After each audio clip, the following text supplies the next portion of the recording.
All right, guys, here we have another biopic about Pearl Jam. It's called Better Man. Oh, wait, it's not about Pearl Jam. It's about Robbie Williams. Okay, let's talk about that.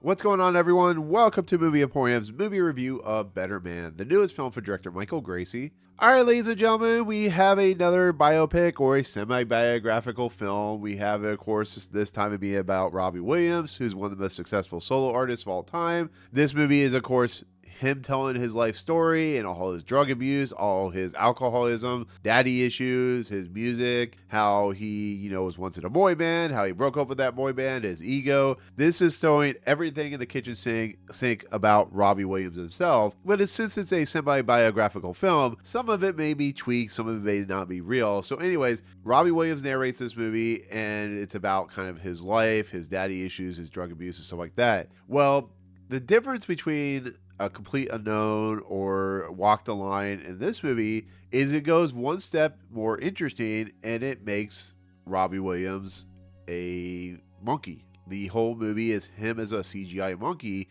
because he feels like he is a circus animal. He is somebody of a de-evolutionized human being. And so therefore, it's a very interesting creative way to tell a biopic or a semi-biographical movie with Robbie Williams, who thinks he's very different. Okay, so with that said, biopics have been kind of hit or miss with me. Complete Unknown, I just talked about, was not a very good movie because it follows the tropes of a biopic. So as you can imagine, going into this movie, I was a lot more interested in seeing this because of the nature of what it's trying to do. Is trying to make Robbie Williams not only like a human being, but also make him, in a very different light. Using the aspect of him like in a monkey form is really interesting because it creates a really interesting way to tell a story. So therefore, I was quite interested to see this movie. I don't think the trailers look that great, but I'm really up to a biopic that tries something new. And on top of it, is from the director of The Greatest Showman, which a lot of people love. So, going into that, I knew this was going to be a musical and it was going to use Robbie Williams' music.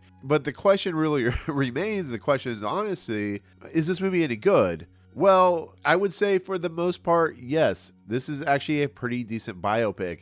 What I would say no about is it's too long and it follows the biopic tropes in a lot of respects. But what this movie does, what makes it interesting, is the fact that they use a CGI monkey for every single scene that, of course, Robbie Williams is in as he's vocaling. We have Jonno Davies, who does the motion capture for, of course, Robbie Williams.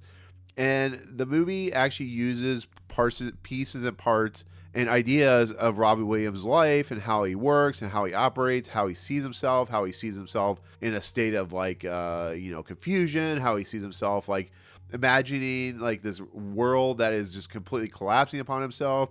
He does it to himself. He creates a lot of problems, and it ends up being a movie about an individual that goes through a lot of problems and fears and emotions and daddy issues and falls apart, but also finds a way to rise above it. And this movie is really fascinating, to be honest. The fact that that Michael Gracey and Robbie Williams came up with this idea, the fact that the whole movie is pretty much a CGI fest, the fact that it works, the fact that it's interesting, the fact that it has great number of sequences when it comes to musical sequences, and the fact that it goes like really into what I would call across the universe territory, where it goes into some really beyond, really kind of creative moments when it comes to like his thoughts and ideas in his brain when it comes to Robbie Williams, is a really fascinating movie. This is one of the most fascinating movies I've seen this year, and I think it's a movie that if you like biopics and you want to see something completely different, this is for you. Now, yes, it's hard R, and there's a lot of drug use, a lot of language, a lot of sex, and so on and so forth.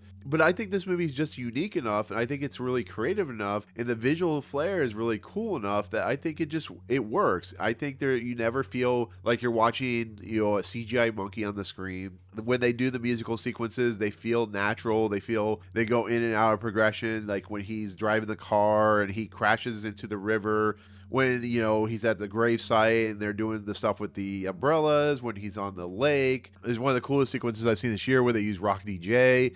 and they're in the middle of the street, and they're doing a dance sequence. It's a lot of really cool stuff. It's what Michael Gracey is really known for, which is creating visual style, creating visual look, uniqueness. And it wraps itself in this very traditional by the book kind of biopic with the dad and the issues and the rise and fall.